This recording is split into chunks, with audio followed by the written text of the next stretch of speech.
Hi, this is a quick demonstration of what we will be doing. So in this tutorial, we'll be developing Word WordPress theme and then WordPress plugin. So this is a WordPress theme that we will be creating. So you will start everything from scratch with the bootstrapful form, bootstrapful, and then in our theme, so this is a backend, so that you already familiar with this one. So this is the WordPress admin panel.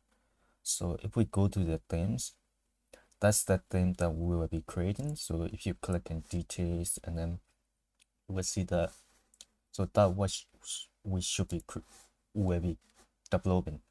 And then if you go to plugins, so if I go to plugins, and then this is our plugin, so this is a custom one. So this is a combo project, both WordPress theme development and plugin development, and then this is a finish. What you should be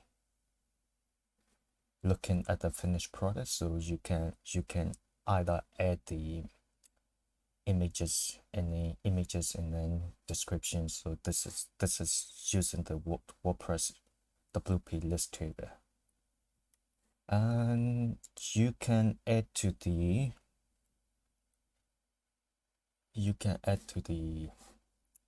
just ignore this one. So these are the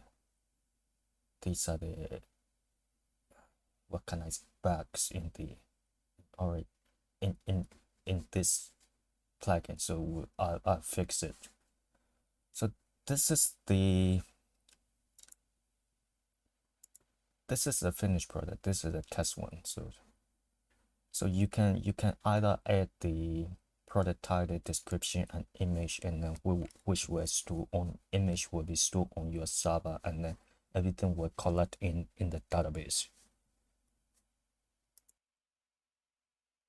So in our database, so I just use MySQL Workbench. So you may use the PHP MyAdmin.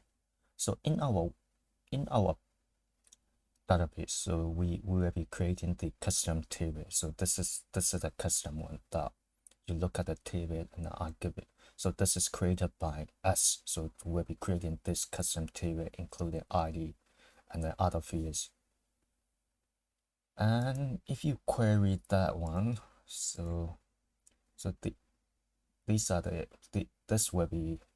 this is a similar thing that you see on the website. So this is on our theme, and then if you click on detail, and then we'll go to the detail page. So this is a detail page, and then all the photos and everything will be included on my GitHub page, and then everything will be step by step for the for every level, either beginners or intermediate, or if you want to deep dive with the WordPress. So that's what we will be doing. And then if you don't have any tools like MySQL Workbench, you are free to install on your own. I'm not showing how to install the MySQL Workbench. You may use the PHP MyAdmin, that's your choice. But I'll be using MySQL Workbench, so it's look like professional way of doing it, and it's similar to Microsoft SQL management server. So that's the tools that you need. And then if you ever install WordPress, so install the WordPress, or I may include the optional tutorials for the beginner who wants to go with this project. So I hope you will learn something, and then you will deep dive something, and I hope you will collapse some of the knowledges in WordPress. I'll see you soon. Bye bye.